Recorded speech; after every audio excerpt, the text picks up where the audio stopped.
Salut tout le monde, aujourd'hui nous allons causer figurines. Et quelle figurine les amis? On va causer G.I. Joe. G.I. Joe, vous connaissez forcément si vous êtes de la génération 80-90. Ces jouets là me faisaient rêver à l'époque. Mais malheureusement je n'ai jamais eu l'occasion d'en avoir. Et aujourd'hui, eh bien, on rattrape le temps perdu avec deux magnifiques figurines G.I. Joe que vous voyez ici. Nous avons d'un côté Edward Torpedo, regardez ça. Une très belle mise en situation avec plein d'accessoires, un homme grenouille des Marines. Et de l'autre côté, nous avons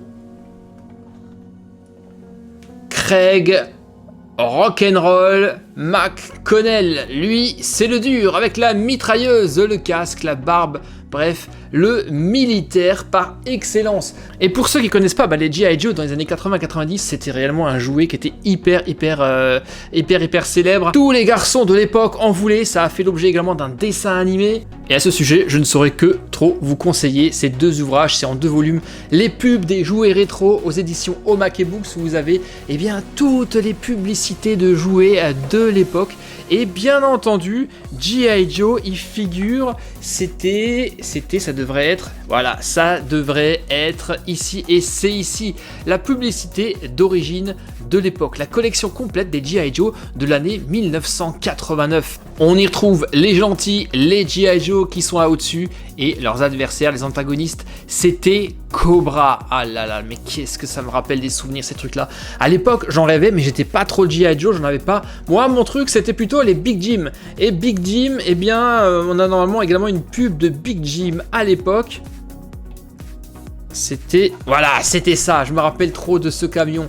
Là aussi, c'était le côté masculin de Barbie en fait, c'était le pendant masculin. Les filles avaient les Barbie, les garçons avaient des Big Jim. Ça fait très 70s et 80s, ces couleurs, du jaune, du rouge.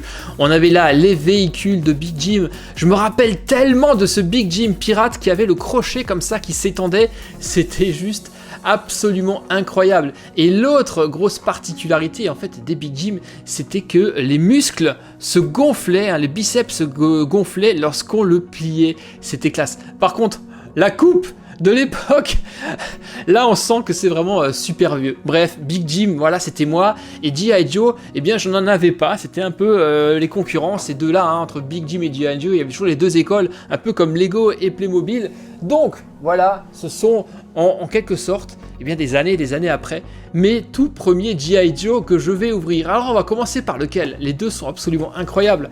Petite visu sur le côté, à chaque fois vous avez des packaging de ouf.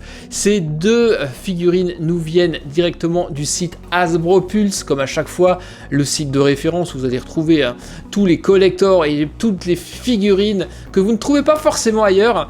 Et là, à l'arrière de la boîte, vous avez une visu de tout ce que vous avez à l'intérieur. Vraiment une figurine qui est plutôt pas mal, d'environ 15 cm, je crois, 15 à 16 cm. Normalement, énormément de points d'articulation pour faire du posing comme ici.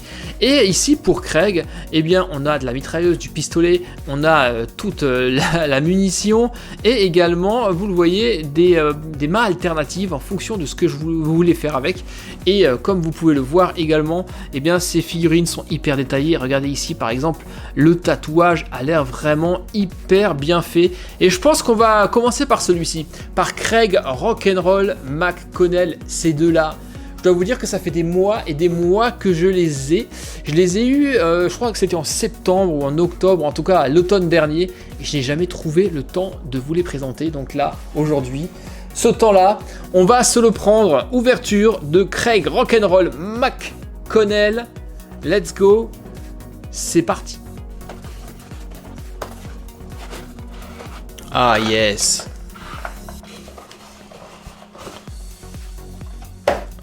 Regardez ça, ça fait office de casier avec le logo G.I. Joe. C'est ici que on va avoir tous les accessoires de Rock'n'Roll. C'est la petite non, c'est pas un casier, ça fait office de petite valise. Donc ça c'est plutôt cool. Et Rock'n'Roll, le voici. Ah ouais, mais c'est excellent quoi. Il est vraiment absolument magnifique. Déjà là, visez-moi le détail de sa chevelure et de ce visage. C'est juste hallucinant. Incroyable. Waouh. Mais regardez ça. Il est absolument terrible, prêt à se battre, prêt pour la bagarre. Il est juste trop beau. Regardez de près, on a ici de très beaux détails sur ses tatouages. Il a un tatouage également, regardez ça, sur le dos de sa main. De l'autre côté, on a également encore plein de tatouages, un squelette. Et sur l'intérieur de son bras, on a même un cœur avec marqué Mom, avec marqué Maman. il est trop classe. Il est déjà hyper armé jusqu'aux dents, puisqu'il a les munitions autour de lui. Et regardez, on a ici un holster où il va pouvoir mettre un pistolet. Il est vraiment hyper articulé, ce G.I. Joe. On va vraiment pouvoir lui faire prendre n'importe quelle pose, que ça soit ici au niveau de la tête. On a le buste, il peut également, vous voyez, tac, se pencher en avant, genre, oh, j'ai encaissé un coup. Les bras sont hyper articulés dans tous les sens. On a également une double articulation au genou, 2 articulations au niveau de la cuisse, de la cheville. Bref, c'est excellent. Découvrons maintenant les accessoires qui sont fournis avec Rock'n'Roll McConnell, Craig McConnell. Alors, nous avons là sa petite valisette avec les accessoires que nous allons découvrir. On a quoi? Ah ouais, mais c'est super bien emballé avec le logo des G.I. Joe et de Cobra. Tout se trouve dans ce petit sac sympathique.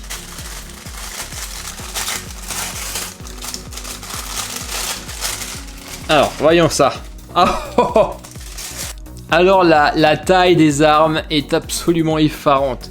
Regardez son gros fusil mitrailleur, c'est juste dinguissime. Visez ça, c'est trop cool. On a même un petit pied comme ça pour pouvoir le mettre comme ça et mettre Craig ras du sol pour tirer. On a également, vous voyez ici, une petite fente, un petit logement pour justement passer en fait.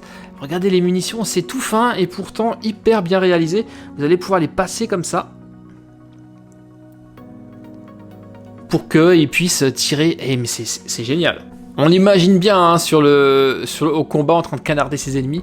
Ça, c'est trop classe. Qu'est-ce que nous avons là ensuite? Eh bien, ici, nous avons une petite boîte à munitions. C'est là, par exemple, qu'on va pouvoir mettre le bout des munitions dedans. Et ça, je crois que ça doit se mettre sur le bout du pistolet, je crois. Ça doit se mettre comme ça. Voilà. Ici, nous avons le magasin. C'est vraiment super cool. On peut l'accrocher ici, mais on a également un petit bitonio qui va nous permettre de le mettre directement sur la figurine, j'imagine. Donc, très bel accessoire pour commencer. On a également un talkie-walkie. Voilà, pour les communications. Qu'on va pouvoir lui mettre à sa ceinture. On a le pistolet qu'on va mettre dans son holster. Et là, on a un autre bout, un autre morceau de munitions. Il faudra qu'on voit où est-ce qu'on met ça. Et nous avons une autre paire de mains. Là, point fermé, prêt pour le combat. Et là, regardez, il fait les cornes du diable, forcément. Hein, c'est pas pour rien qu'il s'appelle Rock'n'Roll Craig McConnell. Et on n'oublie pas, bien sûr, son casque de Marines. À l'arrière, il a un petit sac également à l'arrière de ce casque. C'est vraiment tellement classe. On est sur vraiment le comble du réalisme avec ces figurines G.I. Joe. D'ailleurs, on va lui mettre le casque tout de suite. Regardez ça. Est-ce qu'il est pas cool comme ça? Très rock'n'roll avec le poing serré, prêt à se battre. Je lui ai également mis le pistolet dans son holster et derrière son walkie-talkie. Voilà, il est prêt au combat. Là, il est vraiment pour le combat corps à corps. Je vais lui rechanger ses mains pour lui mettre cette main-là avec la gâchette, puisqu'il va tenir le pistolet. Le voilà armé jusqu'aux dents. Rien ne lui fait peur. Alors maintenant, j'ai bien envie de lui prendre une pause au sol lorsqu'il utilise réellement ce pistolet mitrailleur. On va voir comment est-ce qu'on va pouvoir le placer et c'est là en fait où l'orientation et l'articulation du buste va être vraiment intéressante. On va le mettre sur les coudes et le plier vraiment comme s'il était comme ça au sol. Et voilà ce que ça pourrait donner.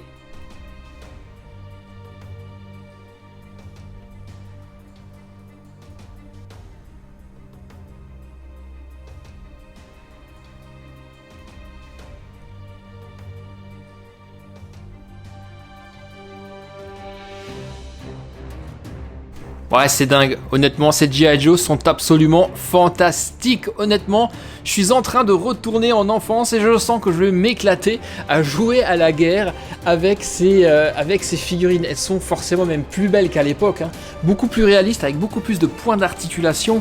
Donc, c'est un très très beau rattrapage que je fais là. On va maintenant ouvrir le deuxième. Là, on est sur l'homme grenouille, le plongeur, le Marines de compétition, et là également nous avons pas mal d'accessoires.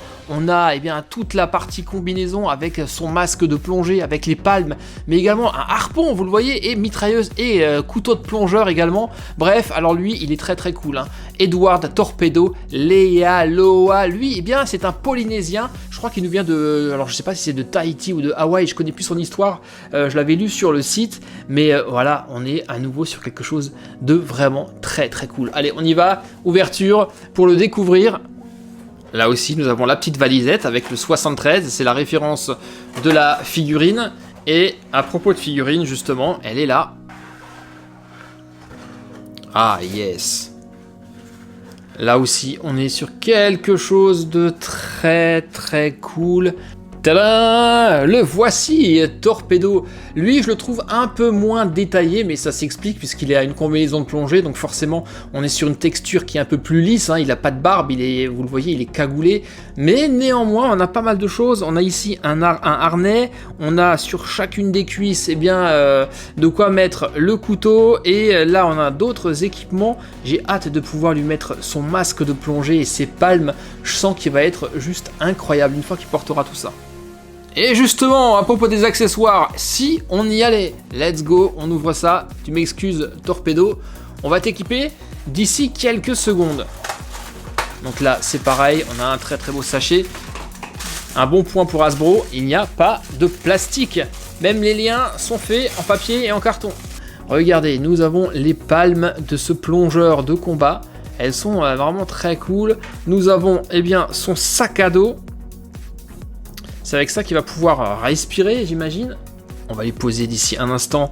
On a le couteau du plongeur de combat. Nous avons la mitrailleuse avec le chargeur. Non mais c'est fou.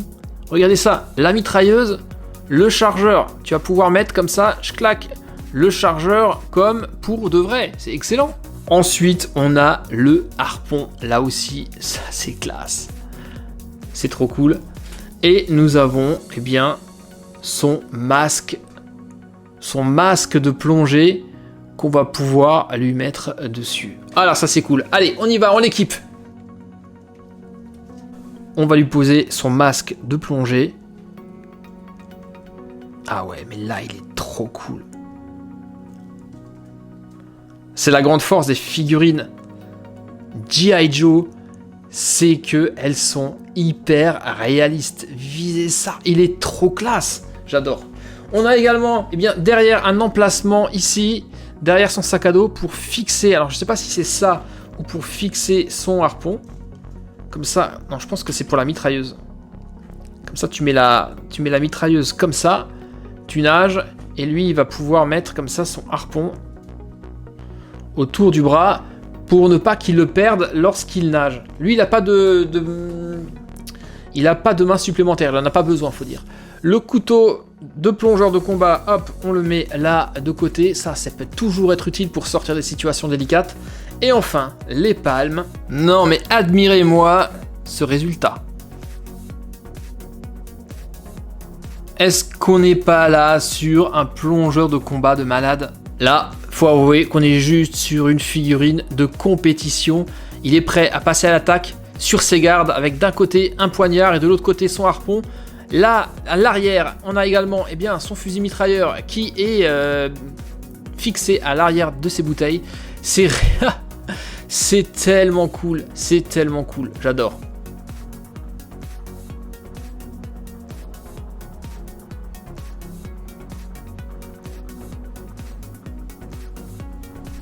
Eh bien, je sais pas ce que vous en pensez, mais non, on a là une figurine, une nouvelle fois, qui est complètement validée. Les possibilités de posing sont réellement nombreuses.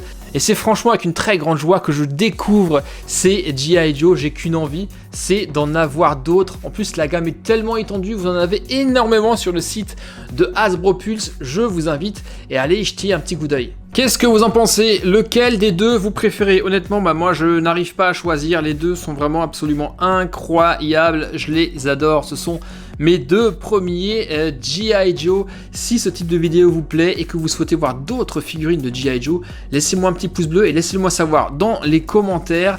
Nous avions d'un côté Edward Torpedo Lealola, un nom polynésien, et de l'autre côté, nous avions Craig Rock'n'Roll McConnell, le gros dur, le gros militaire avec ses gros muscles, ses tatouages et ses armes.